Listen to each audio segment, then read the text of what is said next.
8 de la mañana con 14 minutos, avanza la mañana, amigos, y avanza también el abordamiento de temas de coyuntura de interés nacional. Ahora nos vamos a enfocar en el tema económico tal como lo anunciamos. Haya una intención muy clara por parte del correísmo a través de la Comisión de Transparencia de declarar ilegítima la deuda contraída por el gobierno con el Fondo Monetario Internacional bajo el argumento de que esta deuda no está encaminada a la inversión social, sino al pago de deuda con el propio Fondo Monetario Internacional contraída en el gobierno o los gobiernos anteriores. Esto por un lado, y por otro lado, pues se alista ya un proyecto de ley que acaba de ser calificado por el CAL, el Consejo de Administración Legislativa, denominado Ley para el Cumplimiento de la Voluntad Popular expresada en la consulta popular y referendo del 21 de abril en lo relativo al arbitraje internacional. Esto fue presentado por el asambleísta Ricardo Ulcuango de la Revolución Ciudadana y obviamente es apoyado por todo su bloque. Esto lo hizo el pasado 16 de mayo y contó con el respaldo absoluto de su bancada, al menos las firmas necesarias para respaldar este proyecto de ley. Estos temas vamos a hablar, a comentar con el economista Alberto Acosta Burneo desde la ciudad de Guayaquil. Él ya está conectado a través de la plataforma de Radio Democracia en YouTube, y también lo vamos a hacer con el doctor Napoleón Santamaría, un abogado experto en temas tributarios, amplios conocedores del tema económico, y queremos empezar con el economista Alberto Acosta. Le saludamos desde Quito, economista, muy buenos días, bienvenido. Denos un panorama, su punto de vista sobre este primer punto, que es el tema de declarar ilegítima la deuda con el Fondo Monetario Internacional. Bienvenido, economista. Muy buenos días, un gusto estar con ustedes. Yo creo que es lamentable el desconocimiento del qué necesita un país para salir adelante. Y el tema de fondo aquí es que la Revolución Ciudadana nuevamente busca bloquear al país del mundo, alejarlo del mundo. ¿Qué es lo que sucede? El país tiene deudas con el exterior, el país se ha endeudado con el exterior para poder hacer obras de inversión, para hacer obra pública, etcétera. Y es normal, todo país subdesarrollado tiene escasez de capitales y por eso tiene que acudir al exterior para buscar financiamiento. Porque los capitales en el exterior, en el mundo desarrollado, son muy abundantes. En cambio, en los países subdesarrollados son escasos. Por eso es que es tan importante tener canales abiertos para poder conseguir financiamiento del exterior en las mejores condiciones posibles. Eso es algo que el correísmo no ha logrado ver y por eso se justifica también y se explica, no se justifica, pero se explica las políticas equivocadas que aplicaron durante ese gobierno, como fue declarar la moratoria en la deuda externa, que eso no es otra cosa que bloquear esos flujos de capitales, que no vengan los capitales del exterior para un país que necesita esos capitales con desesperación para poder hacer obras de infraestructura. Ahora, puntualmente en la operación con el Fondo Monetario este momento, toda deuda que se contrae tiene que ser pagada eventualmente. No son regalos, no son donaciones, son deudas, préstamos que hay que pagarlos eventualmente. Llegó el momento en el que había que pagar los préstamos con el Fondo Monetario y lo que ha dicho el Fondo Monetario es decir, entiendo su difícil situación, le permito renegociar esa deuda, pospongamos, reperfilemos esa deuda, no me pague ahora, págueme en el futuro. Y eso es lo que se oponen los correístas de este momento desde la Asamblea. Dicen, no, el país tiene que pagar ahora o tiene que dejar de pagar. Esa es la otra alternativa que nos están diciendo. Y si deja de pagar su deuda, nuevamente se bloquea el flujo de capitales y el Estado no podrá por muchísimos años recibir nuevo financiamiento para hacer obras de infraestructura. Es decir, lo que quieren es limitar el desarrollo económico del Ecuador porque se limita el acceso a nuevo financiamiento. Por eso es que es tan importante que un país maneje responsablemente la deuda y el financiamiento, que no lo maneje con criterios politiqueros, porque hay que estar muy claros, para que pueda seguir fluyendo capital a un país para poder desarrollarse, el país tiene que ser responsable en pagar esas deudas. No puede hacer esta actitud irresponsable que se ha seguido en el pasado de me endeudo rápidamente, alegremente, pero el rato de pagar, no, mira quién te pague porque yo no te voy a pagar. Eso así no funciona y eso es lo que le ha hecho tanto daño al país y lo estamos viendo en cuánto tiene que pagar en tasas de interés. Paga el doble o el triple de lo que paga Colombia o Perú. países que manejan responsablemente las finanzas públicas, no como lo hace el Ecuador. Economista Acosta, usted de manera generosa dice el correísmo no entiende, quizás sí lo entiende y hay una intencionalidad política. Eso quisiéramos consultarle al doctor Napoleón Santamaría. ¿Qué es lo que motiva al correísmo impulsar una propuesta, una posición política respecto de la deuda que ha contraído el país con el Fondo Monetario Internacional, ir inclusive a instancias de la Corte Constitucional para que se declare inconstitucional esta deuda contraída por el gobierno de Daniel Noboa? Doctor Napoleón Santamaría, bienvenido, buenos días. Apreciado Freddy, un fuerte abrazo para ti y a través de tus micrófonos a los amigos que siempre nos expresan atención. Un abrazo cariñoso y respetuoso también para Alberto. A ver, si vemos el contexto de lo que ha hecho la Asamblea lo que ha hecho es emitido en materia jurídica una resolución legislativa.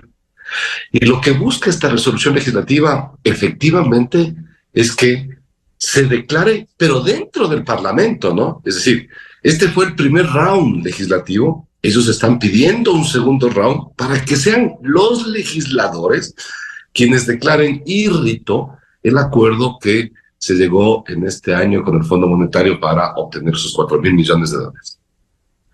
Pero ¿cuáles son los argumentos? ¿Cuáles son los argumentos que escriben estos caballeros?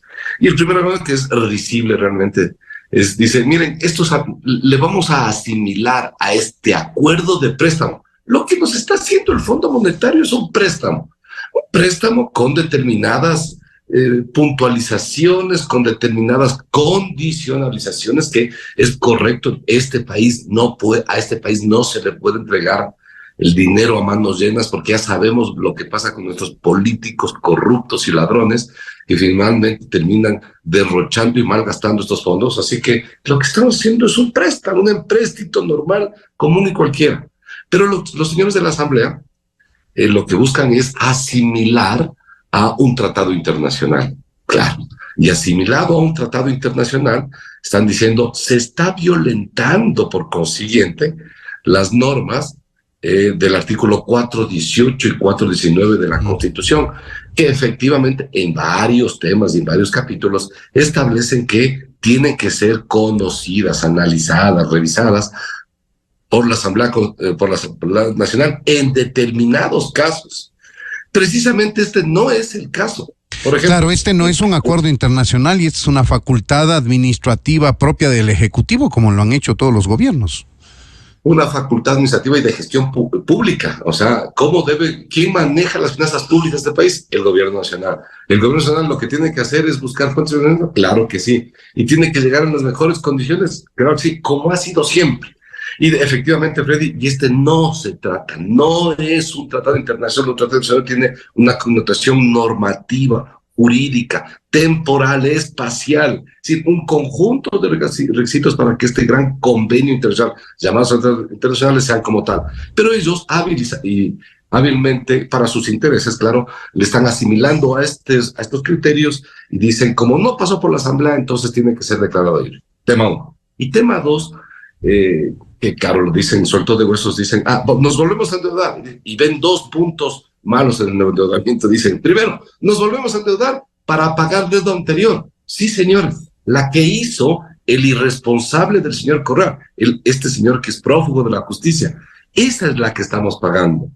Y tenemos que pagar esa deuda, porque si no entramos, como bien nos explicaba Alberto, en un default, y los mercados internacionales se nos cierran. Entonces, decirle, porque quien preside esta Comisión de Participación Ciudadana es un miembro del partido del correísmo, decirle, claro que tenemos que endeudarnos como país, no como gobierno, para pagar las deudas que el señor Correa y sus adláteres dejaron fincadas en las finanzas públicas del país mientras fueron ese desgobierno de 10 años. Ahora... Sí, Freddy. Por favor, y quería consultarle al economista Alberto Acosta. Economista Acosta, ¿qué puede implicar la posibilidad de que la Asamblea ya no en una comisión como está en la instancia actual, sino en el Pleno, le declare ilegítima a la deuda del Fondo Monetario Internacional. ¿En qué cambia esto la situación actual del país frente a este multilateral? Bueno, primero ahí hay que discutir la legalidad y eso un abogado nos puede dar mucha más claridad al respecto, que si es que realmente puede tener algún efecto o no. Lo que sí deja muy claro desde un lado político y económico es esa irresponsabilidad en el manejo del endeudamiento y en el manejo fiscal. El país vuelve a demostrar que es irresponsable en el manejo fiscal, que sus políticos no pueden ponerse de acuerdo en manejar las finanzas públicas bien, como si lo hacen, por ejemplo, Perú, que es un caso de ejemplo, un ejemplo. La política en el Perú no funciona, cambian de presidentes cada 6 meses. Y a pesar de eso, las finanzas públicas son excelentemente bien manejadas. El endeudamiento nunca ha sobrepasado los límites, porque hay que recordar que el correísmo precisamente fue el que burló los límites escondiendo el endeudamiento, diciendo esto no es deuda, cambiando los conceptos para poder meter debajo de la alfombra el sobreendeudamiento, que es el que correctamente, como menciona Napoleón, es el que estamos pagando este momento. Ese sobreendeudamiento debido a un gasto excesivo, a toda la irresponsabilidad de una década, durante la década de la bonanza, que las cuentas llegaron y llegaron muy costosas. Llevamos ya una década de ajuste y todavía no ha terminado. Entonces yo creo que esto sí da un mensaje muy negativo si llega a concretarse a nivel de la Asamblea una resolución que eventualmente y legalmente podría no tener ningún efecto, pero da un mensaje político muy importante a los inversionistas, y es decir, el Ecuador insiste en la irresponsabilidad fiscal. Y por eso es que el mercado de capitales sigue cerrado para el país. El riesgo país está por encima de los 1.400 puntos, porque esa es esa demostración del Ecuador de que no sabe manejar y no tiene la voluntad de manejar bien las finanzas públicas. Y manejar bien las finanzas públicas no es otra cosa que nivelar su nivel de gastos al nivel de ingresos. Pensar no solo en el hoy, pensar en el mañana, en 5 años, en 10 años. Ese buen manejo de las finanzas públicas es lo que permite acceder a financiamiento más barato, más abundante.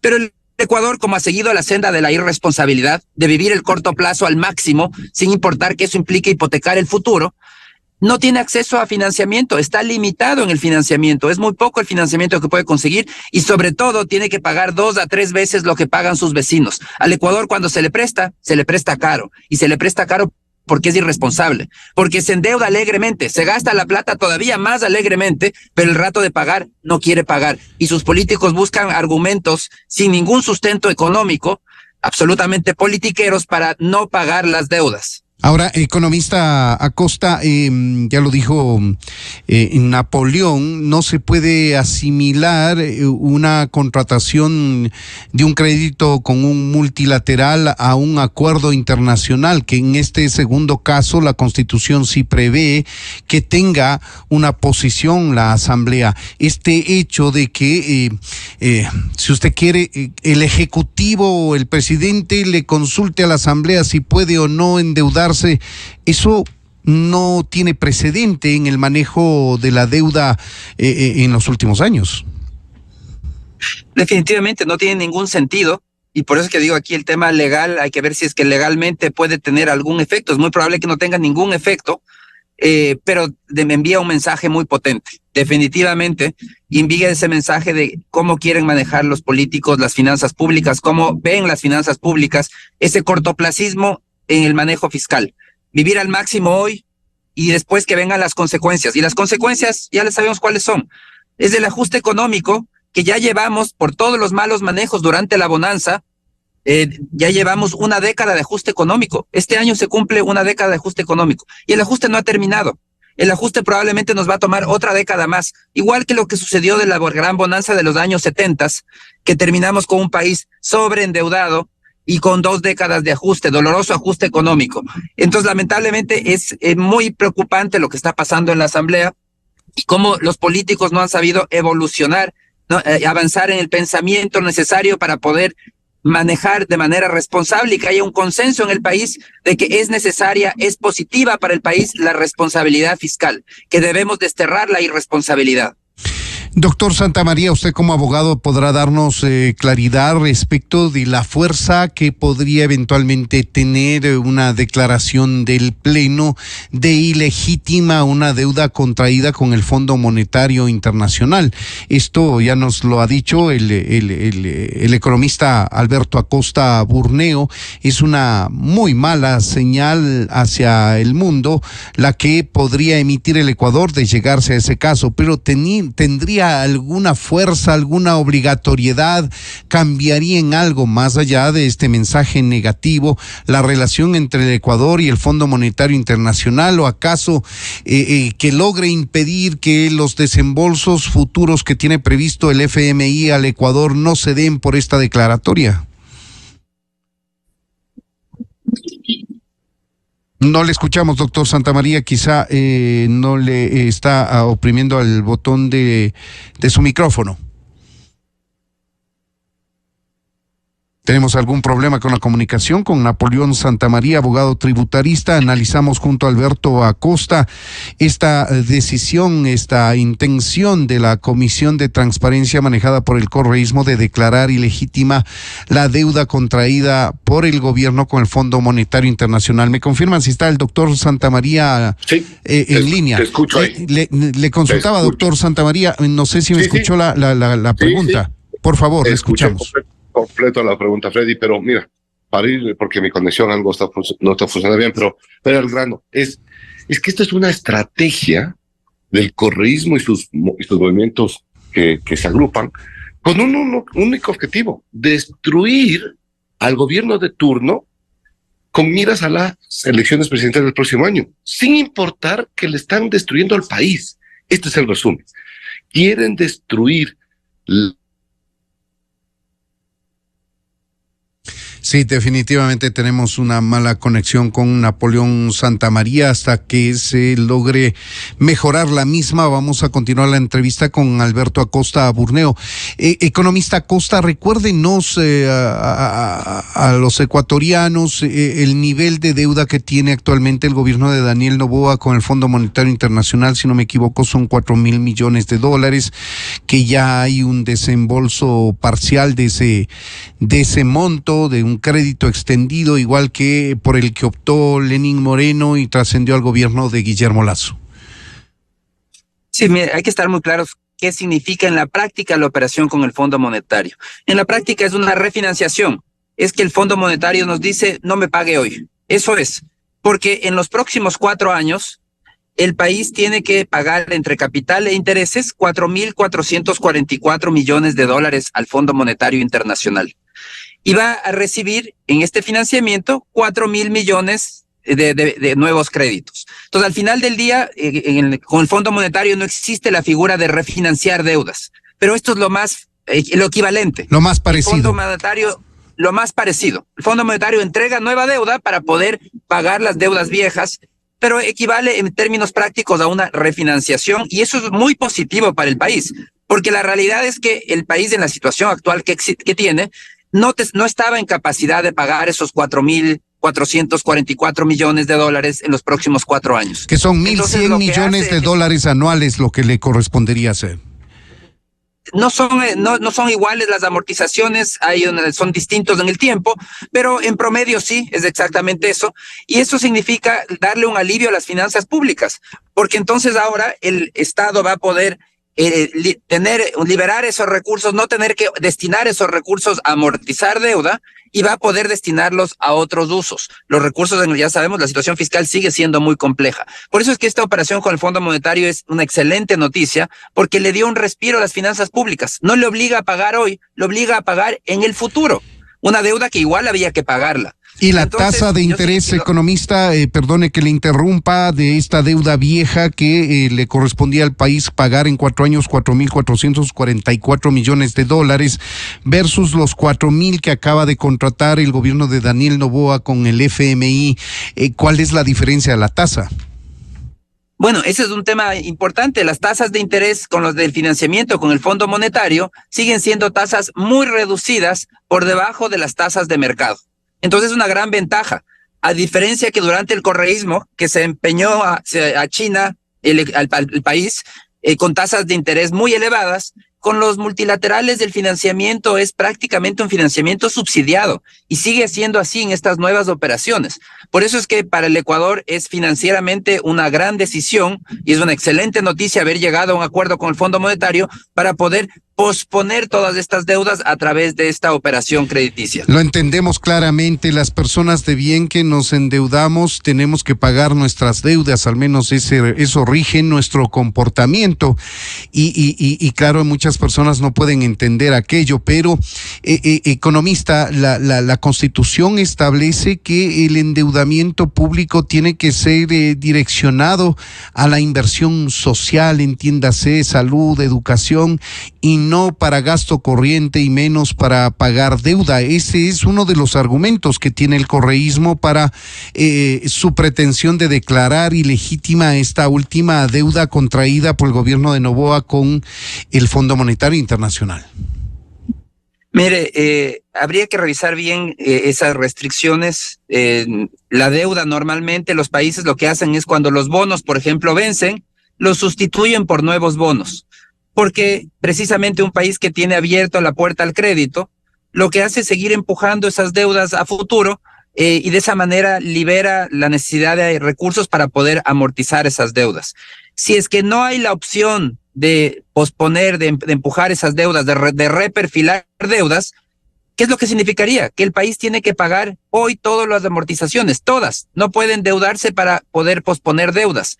Y eso significa que va a tener que reducir muy fuertemente el gasto en todas las áreas, que tendrá que reducir fuertemente el gasto en salud, en educación, en seguridad, porque tiene que pagar todas las deudas hoy y porque no se permite refinanciarlas, sustituirlas por deudas nuevas, lo cual es absolutamente un absurdo financiero y un absurdo desde todo punto de vista.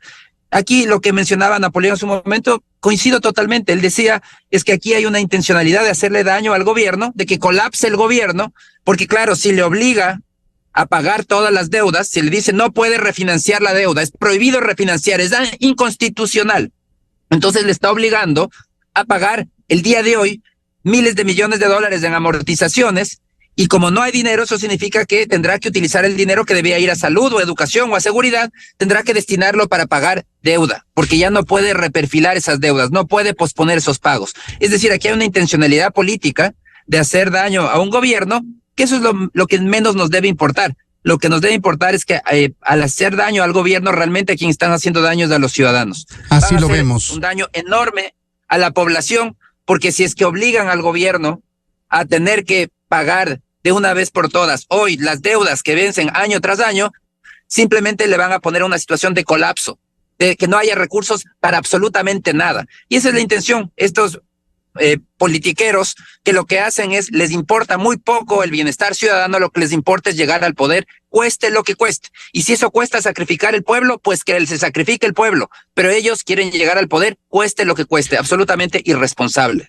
Recuperamos la comunicación con el doctor Napoleón Santamaría y le consultamos si en efecto podrán obligarle al gobierno a dejar de lado esta nueva deuda contraída con el Fondo Monetario Internacional y pagar de un solo golpe, no sé de dónde, esta amortización de deuda vieja. ¿Esto es posible? ¿La Asamblea le puede obligar con esta declaratoria de ilegítima, sin tomar en cuenta aún esa pretensión de que a través de la Corte Constitucional se declare inconstitucional la deuda, que eso, desde mi punto de vista, modestamente, tendría ya otra implicación y otro peso jurídico y político en esta decisión? Y parece, mi querido Freddy, que todo se marcha para allá, ¿no es cierto? Entonces, yo me refería al principio, esta intencionalidad de causarle un daño a este gobierno, claro, conviene a las próximas elecciones, pero conviene al país, ¿no? Mire, el segundo tema, ¿esto puede realmente ir más allá en lo legislativo? No puede ir, Freddy, contesta su pregunta, no. Pero sí pueden, y lo quieren hacer, llevar este caso a la Corte Constitucional para que la Corte Constitucional resuelva si es que lo que ha hecho el presidente es constitucional o no en este ordenamiento. Pero solo el hecho de llevar estos casos a Cortes Nacionales y peor aún a Cortes Constitucionales hace que el panorama internacional vea que este país es un país al que no hay que prestarle, que este país es un país con el que no hay que llegar a acuerdos, que no es un país serio, que no es un país responsable, que no hace bien las cosas. Y le sumo dos ingredientes adicionales. El país también depende de un péndulo de Foucault peligroso, Freddy, porque pesan 11 demandas de inconstitucionalidad, 11, respecto de la última reforma tributaria. Esto es fundamentalmente la que tiene que ver con el IVA. Y estas están a puertas de salirse. De las 11, 7 están vinculados a estos movimientos del socialismo del siglo XXI, vamos a decirlo así, que lo que buscan nuevamente es minar esta reforma tributaria para tratar de declarar inconstitucional y nuevamente dejar al país en esta encrucijada dura, difícil, de quitarle los recursos económicos que se tienen queja fiscal. Nuevamente, ¿para qué? Para apretar el cinturón hasta que el gobierno no pueda salir adelante y el país colapse, claro, y ellos saldrán como adalides a decir, antes estábamos mejor, voten por nosotros. Y 3, finalmente, que también es preocupante, es que no se mira que, digamos así, los procesos de facilitación, de amnistía, de remisión que se han creado hayan sido eficientes. Se esperaba hasta el día de mañana, porque mañana vence la amnistía nacional, 1.000 millones en el SRI, y no vamos a llegar ni a la mitad. Y en el municipio de Quito se esperaba cerca de 280 millones, no se va a llegar ni a un tercio. Y lo mismo en Guayaquil, etcétera. Lo cual claramente muestra que ya ni siquiera se puede, amnistiado de interés, moras y multas, pagar deudas. Lo cual muestra que realmente el aparato productivo del sector económico está angustiado. Si a eso le sumamos estos eventos que hemos comentado rápidamente y le terminamos con la cereza del pastel, que es el cierre del bloque 43 del campo ITT, entonces realmente lo que le estamos diciendo a la comunidad internacional es, los ecuatorianos estamos haciendo un harakiri a nuestra economía, a nuestras finanzas públicas, a nuestro futuro. Y claro, el mundo así no va a confiar, como ya no confía, no va a acordar y no va a extendernos la mano que en muchos casos necesitamos y de suma urgencia, mi querido Fred.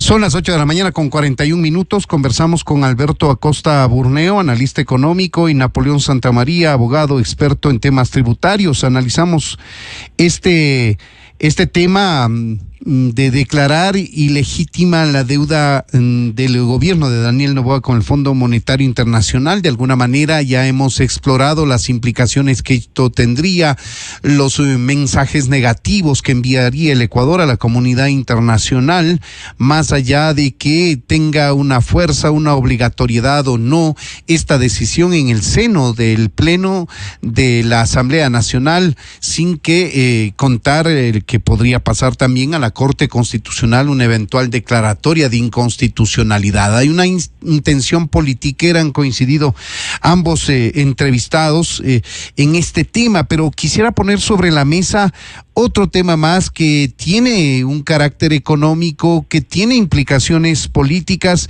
y no es otro que aquel proyecto de ley que busca restringir el arbitraje internacional. Ya el pasado 16 de julio ha sido presentado y ha sido calificado por el Consejo de Administración Legislativa este proyecto de ley denominado para el cumplimiento de la voluntad popular expresada en la consulta popular y referendo del 21 de abril del 24 de este año, cuando nos pronunciamos, y esas preguntas perdieron. Entonces ahora el correísmo, con esa decisión en la consulta, ha armado un proyecto de ley. Este proyecto de ley tiene 21 páginas, es de apenas 9 artículos, 2 disposiciones transitorias, y lo que busca en suma es limitar lo que se establece en artículo 422 de la Constitución para que los tratados o instrumentos internacionales no se puedan celebrar arbitrajes internacionales. Su punto de vista, doctor Alberto Acosta, respecto de este tema también político con implicaciones económicas. Sí, definitivamente es preocupante. Nuevamente, no ven la importancia que tiene para un país acceder a capital. Y el capital, como digo, es abundante en el mundo desarrollado, es escaso en el mundo subdesarrollado. O sea, en el Ecuador el capital es escaso y necesitamos de ese capital para poder hacer obras de infraestructura, para poder desarrollarnos. Y una de las fuentes importantes de ese capital, una de ellas es el endeudamiento, que ya hablábamos. Por un lado, el correísmo quiere bloquear el endeudamiento, que no nos presten más dinero. Y la segunda fuente de capital es la inversión extranjera directa. que el correísmo también quiere bloquear que no venga, que no haya inversión extranjera directa. ¿Y por qué no va a haber con esta decisión? Porque se quiere forzar al inversionista internacional a que confíe en una justicia que no es independiente, una justicia que los mismos ecuatorianos desconfiamos. Es decir, que vengan a esta justicia a un país con instituciones débiles y si hay un conflicto, que vayan a esa justicia, cuando lo que permiten los arbitrajes precisamente es darles una alternativa. Es decir, miren, conocemos que la justicia en el Ecuador no es independiente, es una justicia débil.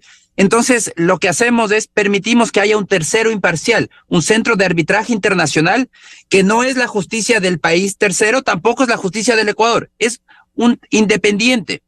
Es un lugar para resolver conflictos. Pero ahora, en este nuevo proyecto de la Asamblea, lo que hacen es que ya no contentos con haber colocado esa restricción en la Constitución, una restricción absolutamente absurda, de bloquear los arbitrajes internacionales para cierto tipo de tratados, ciertas condiciones, ahora quieren ampliar esa restricción, ampliar la restricción a las asociaciones público-privadas, a las APPs, ampliar la restricción a los contratos de inversión, es decir, cualquier instrumento que exista para poder concretar una inversión internacional que también esté sujeto a la restricción de no acudir al arbitraje internacional, obligar a que vayan a la justicia local. En la práctica es poner una barrera a la inversión extranjera directa, que no haya inversión extranjera directa en el Ecuador. Ese es lo que están buscando con ese proyecto. Y esta intención sí podría ser obligatoria si es que el proyecto de ley consigue encaminarse como ellos lo han planteado, digo, el correísmo lo ha planteado y consiguen además los votos para aprobarlo. Pero, doctor Napoleón Santamaría, ¿cuál debería ser la aplicabilidad del resultado de la consulta popular del pasado 21 de abril, si no es como lo han interpretado los correístas, presentando un proyecto de ley que restringe el arbitraje internacional, que elimina, que impide el arbitraje internacional y que eso va en clara o en franca oposición a la inversión extranjera en nuestro país? Claro, y uno, Freddy, como dice Alberto, y un país quizá podría darse el lujo de no tener que acceder a centros de mediación, de arbitraje y de justicia internacional, si es que es un país modelo en exhibir sus sistemas de justicia. Entonces, si vamos a Dinamarca y encontramos que el sistema de justicia danés funciona, es responsable, es técnico, no hay corrupción, entonces claro, quizá la inversionista del Estado dice, no me interesa mucho que Dinamarca me ofrezca acuerdos internacionales para por llegar a mediaciones o arbitrajes internacionales. Pero en el caso del Ecuador, nosotros somos de los países donde mayor jueces pillos tenemos. Vean esos casos del señor Curipallo y Ablácheles, ¿no? Es una cantidad interminable. Bueno, pero si el mismo que controlaba la justicia, este señor Terán, ayer fue llamado a otro juicio por obstrucción a la justicia. Entonces, claro, cuando cualquier inversionista del mundo piensa del Ecuador y mira las noticias y se entera de esto, se aterra de traer su dinero acá al Ecuador. Porque es decir, si yo llevo mi dinero a alguna empresa, a una industria, y fomento una industria productiva, muy probablemente algún juez de estos Curipal, de estos Terán, etcétera, le quitarán por temas laborales, por temas tributarios, por temas civiles, comerciales, contractuales, etcétera, y mi capital se sumara. ¿Saben qué? Mejor no voy a ese país. Dos, ¿por qué pasa esto? Claro, porque también los ciudadanos, después de tanto tiempo, de estos gobiernos que les incoaron a las personas esta forma de pensar, no solo que bloquearon o desmostraron de los arbitrajes internacionales, también, Freddy, de lo que ahora vemos que claramente hubiera sido una luz de esperanza para fomentar en algo. No es ni la solución, no es ni la panacea, ni la primera opción siquiera, pero sí es una de las más que podría haber ayudado a generar empleo, como el contrato por horas, que también fue legado en la consulta popular. Pero a esto usted vea, póngale un antecedente. Sabemos los ecuatorianos que el país no tiene recursos, que tenemos que endeudarnos, que el Ecuador del Pacto Unión, excepto Venezuela, de luego que es un desastre, que es lo que quisieran los correístas ciudadanos que sea el Ecuador. es el Ecuador, vuelvo, es el país que menos inversión extranjera tiene. Es vergonzoso. El año anterior 372 millones y Perú recibía 30.000 millones, Colombia 18.000, etcétera, y nosotros 370 millones. Vergonzosa la inversión extranjera. ¿Por qué no nos creen? Porque no somos responsables, porque nuestra clase política es pésima y pauper. Entonces, solo una reflexión importante. Y ante este panorama, ¿cuál estos señores de la Asamblea buscan declarar ilegal y traer este acuerdo con el Fondo Monetario Internacional de los 4.000 millones de abril? Y si es que no están de acuerdo, ¿cuál es la opción que le dan al país? ¿Cuál es la otra vía que le proponen a las finanzas públicas? Ninguna, lamentablemente. Claro, y entonces ahí se ve claramente que lo que buscan es dañar, es destruir, es imponer un proyecto político. Por eso, Freddy, déjeme decirle algo. Los mejores 3 meses que tuvo este país fueron cuando el señor Lasso decidió cerrar esa sentina llamada Asamblea Nacional. Y me parece que el señor Noboa tiene que comenzar a pensarlo, ya que el Ecuador vamos a las urnas en enero. Parece que tener este tipo de asambleas que le está haciendo un daño terrible al país, a la nación, al futuro del Ecuador, es beneficioso. Por lo tanto, la Constitución le permite pensar nuevamente en mandarlos a estos señores a su casa y terminar el año y las elecciones sin esta denostada y infundada y inútil asamblea respecto del desarrollo del país. Ahora, economista Alberto Acosta, ¿cuánto le puede perjudicar al país un proyecto de ley o una ley, partiendo del supuesto de que va a ser aprobada, que restrinja expresamente el arbitraje internacional, cuando los niveles de inversión extranjera del Ecuador en comparación con la región son ínfimos? O sea, no hay punto de comparación ni siquiera con nuestros vecinos inmediatos, que son Colombia y Perú. Los niveles de inversión extranjera en el Ecuador están muy por debajo de estos dos países. Sí, miren, lo que va a suceder es que esa poca inversión que recibíamos, que de por sí es ínfima, va a ser aún menor, pero lo más grave es lo que estamos dejando pasar. Como de costumbre, dejamos pasar las grandes oportunidades. El Ecuador, en lugar de trabajar para tener niveles de inversión superiores a los de Colombia o a los de Perú, porque podríamos tenerlos tranquilamente, no tomamos los correctivos necesarios para mejorar el entorno para la inversión. Y nos olvidamos, y lamentablemente se ha lavado el cerebro a los ciudadanos para que no vean que el motor de crecimiento, el motor de generación de bienestar en una economía es la inversión, y es la inversión privada. Esa es la que genera bienestar, la que es sostenible en el tiempo. Eso se ha denostado durante muchos años, se ha dicho no es importante la inversión. Incluso recordemos, durante la presidencia de Rafael Correa, él nos repetía y decía, es que la inversión extranjera no siempre es buena. Él hablaba de la inversión buena y la mala, y comenzaba a clasificar cuáles son buenas y cuáles malas. Es decir, siempre desconfió de la inversión extranjera, y el resultado es lo que vemos en el país. Un país que no genera oportunidades, un país que podría estar creciendo al ritmo del 7% anual, pero que no crece ni siquiera al 1%. Un país detenido, porque hay que estar muy claros. Los países, y esto quiero insistir en esta idea que quede muy clara, todo país subdesarrollado tiene escasez de capitales. Entonces, si queremos acelerar el ritmo de crecimiento y la capacidad de generar bienestar, de generar empleo, lo que tenemos que hacer es enlazarnos de esos capitales, y eso implica muchas cosas. Implica darle seguridad a la inversión extranjera, que venga la inversión extranjera porque sepa que el Ecuador es un lugar para invertir, que ojalá algún día compare y diga Colombia, Perú, Ecuador, me voy a Ecuador. Ahí es donde tienen más seguridad jurídica, es donde hay más competitividad, es más atractivo para invertir. También implica enlazarnos a los capitales internacionales financieramente. Contrario a lo que se ha hecho hasta ahora, que el Ecuador se ha bloqueado en el mercado financiero y en el mercado de capitales, el Ecuador no está integrado regionalmente con ninguna bolsa de la región. Financieramente tiene una legislación que ha creado un mercado cautivo en el mercado financiero. Tiene que hacer lo contrario, tiene que abrirse al mundo, entender que los dólares no están en el Ecuador, nunca estuvieron y nunca van a estar. La política correcta es cómo atraemos los dólares que están en abundancia en el exterior. Eso implica abrir los flujos de capitales, eliminar el ISD, permitir un flujo libre de capitales. Sí, aquí hay una discusión por el lado tributario, son ingresos muy importantes, ¿con qué los sustituimos? Eso es otro tema.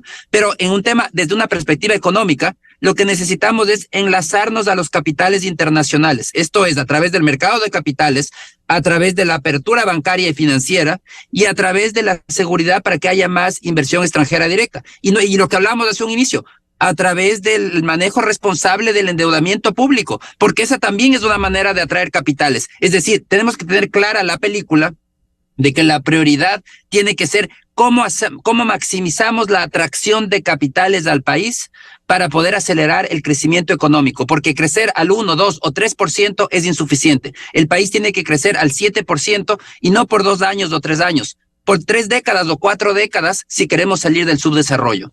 Así es. Ahora, doctor Santamaría, exploremos las posibilidades reales que pueda tener el correísmo de obtener apoyos, respaldos en el seno de la Asamblea para que estas intenciones politiqueras, como se han calificado, interesadas, mezquinas, que tienen el propósito de afectar a un gobierno sin importarles que la afectación es realmente al país,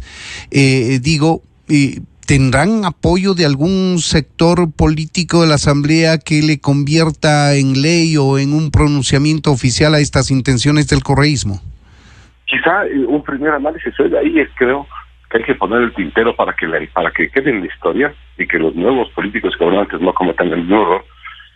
Este eslogan de no soy anti nada, sino pro todo, o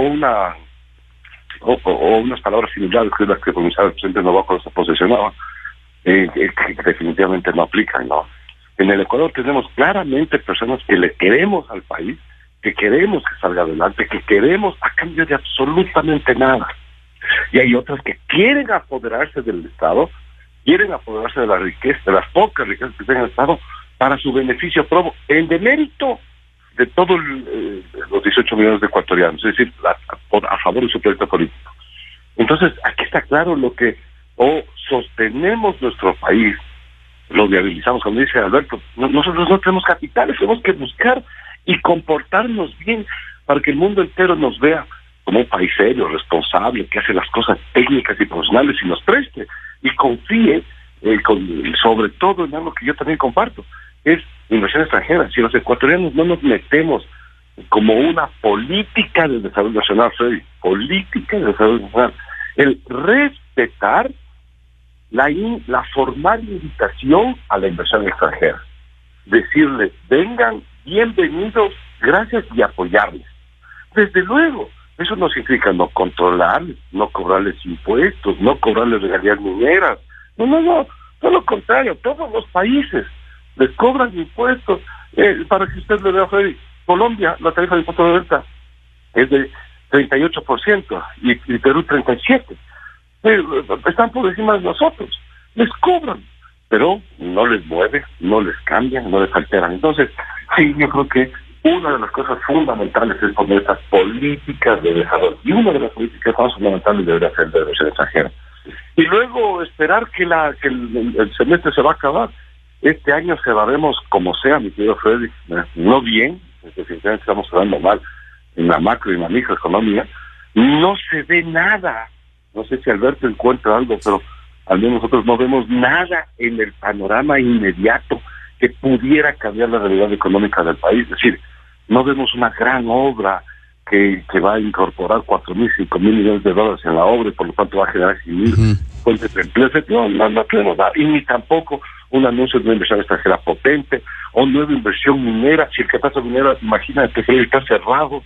Bueno, no se ve nada en el avispero. Por lo tanto, lo que estamos previendo es que sean las elecciones las que den la calma y la paz al país para que volvamos a reconstruir el Ecuador desde el año 2025, pero sabiendo plenamente que todo este tiempo estamos perdiendo un valioso tiempo en lo que decía Alberto. Entonces tenemos que generar riqueza, crecer, generar empleo, traer capitales, todos los años y en todo momento. El Ecuador definitivamente, lastimosamente, Freddy, amigos, lastimosamente estamos quedándonos muy atrás en el concepto latinoamericano, de pacto andino, no se diga a nivel internacional, y esto sí debe ser una reflexión para qué quiero terminar con algo positivo, Freddy, para los que sí le creemos al país. Claro que sí, y quizá para cerrar quisiéramos consultarle o corroborar lo que dice Napoleón respecto de las previsiones económicas. No hay nada en el panorama de aquí hasta fin de año que nos haga pensar que las previsiones de crecimiento económico que han sido estimadas y precisadas ya por el Banco Central van a ser menos del 1%. Cambie el panorama, porque no hay nada que nos haga pensar esto. Economista Acosta, con usted cerramos de esta manera. Si vemos las cifras del primer trimestre de este año, hubo un rebote. Por eso es que esa confusión que se dio diciendo que hay recesión, no, el país no está en recesión. El primer trimestre hubo un crecimiento, un rebote. Todavía no volvemos a los niveles que tuvimos en el pasado, eso sí es real, pero hubo un rebote impulsado por las exportaciones. Y yo ya estoy viendo en ciertas cifras que hay un cambio en la tendencia. Las importaciones que han venido cayendo, y ese es un síntoma de una economía deprimida, las importaciones siguen cayendo, pero ya menos rápido. Las exportaciones están repuntando, están acelerando su ritmo de expansión. Es decir, poco a poco hay algunos indicadores que muestran este cambio hacia una economía que vuelve a crecer de una manera más saludable. Sin embargo, todavía el crecimiento es lento y el desafío del gobierno es acelerar ese crecimiento. ¿Cómo se puede acelerar? Tiene herramientas del gobierno a mano para hacer crecer rápido la economía, y es a través de los mal llamados sectores estratégicos, esos monopolios estatales donde está limitada la inversión privada, pero el Estado tampoco tiene recursos para invertir. Lo que puede hacer el gobierno es modificar la normativa para facilitar esa inversión privada en esos sectores. Si es que se facilita a través de la normativa más sencilla, se facilita la inversión en electricidad, en petróleo y en minería, podemos ver cómo en el cortísimo plazo podrían realizarse inversiones multimillonarias, porque hay permisos, por ejemplo, de empresas petroleras que ya están en el Ecuador, quieren perforar un nuevo pozo, y hace 2 años y no les dan la respuesta, no les autorizan. En el cortísimo plazo se debe entender 6 meses, quizá. Exactamente. Existen 8,000 permisos ambientales represados. Eso significa 8,000 solicitudes de inversión detenidas. Entonces, es posible en este periodo corto que no haya asamblea acelerar estas inversiones simplemente permitiendo que sucedan. Eso es lo que no se ha permitido. Están represados esos permisos desde hace algunos meses, en algunos casos años, y no se autorizan por toda esta tramitología y estas normas hechas precisamente para preservar estos monopolios estatales, que no entre la inversión privada. Pero es el peor de los escenarios porque son sectores importantes en donde además el Estado no tiene para invertir. Entonces el gobierno puede tomar medidas inmediatas que permitan dinamizar la economía desde el lado de la producción, desde el lado de la inversión privada. Y esto es permitiendo que se produzca precisamente y especialmente en estos sectores estratégicos donde hay inversiones multimillonarias que están pendientes, que están esperando una respuesta. El análisis económico de Alberto Acosta Burneo y de Napoleón Santamaría, abogado experto en temas tributarios, 2 temas fundamentales que se discuten en la Asamblea, que hay intenciones políticas con afectaciones o repercusiones económicas. Queremos agradecerle a Alberto Acosta, Napoleón Santamaría, por habernos acompañado. Muchas gracias por atender esta entrevista, economista y abogado Santamaría. Gracias a ti. Muchísimas gracias, siempre es un gusto. También para nosotros, queremos cerrar este espacio de opinión. Revista de Opinión Democracia concluye así esta jornada de análisis de opinión en búsqueda de la verdad, y con el compromiso de volvernos a reencontrar mañana a partir de las 6:30. Amigos, ha sido un gusto para mí, Freddy Paredes, estar al frente de este espacio. Nos volveremos a reencontrar mañana. Muy buenos días. La revista de Opinión Democracia, buscando la verdad en todas partes. Inicio de espacio promocional y publicitario. Mija, tengo un dinerito ahorrado. ¿Qué podemos hacer? Pero abuelita,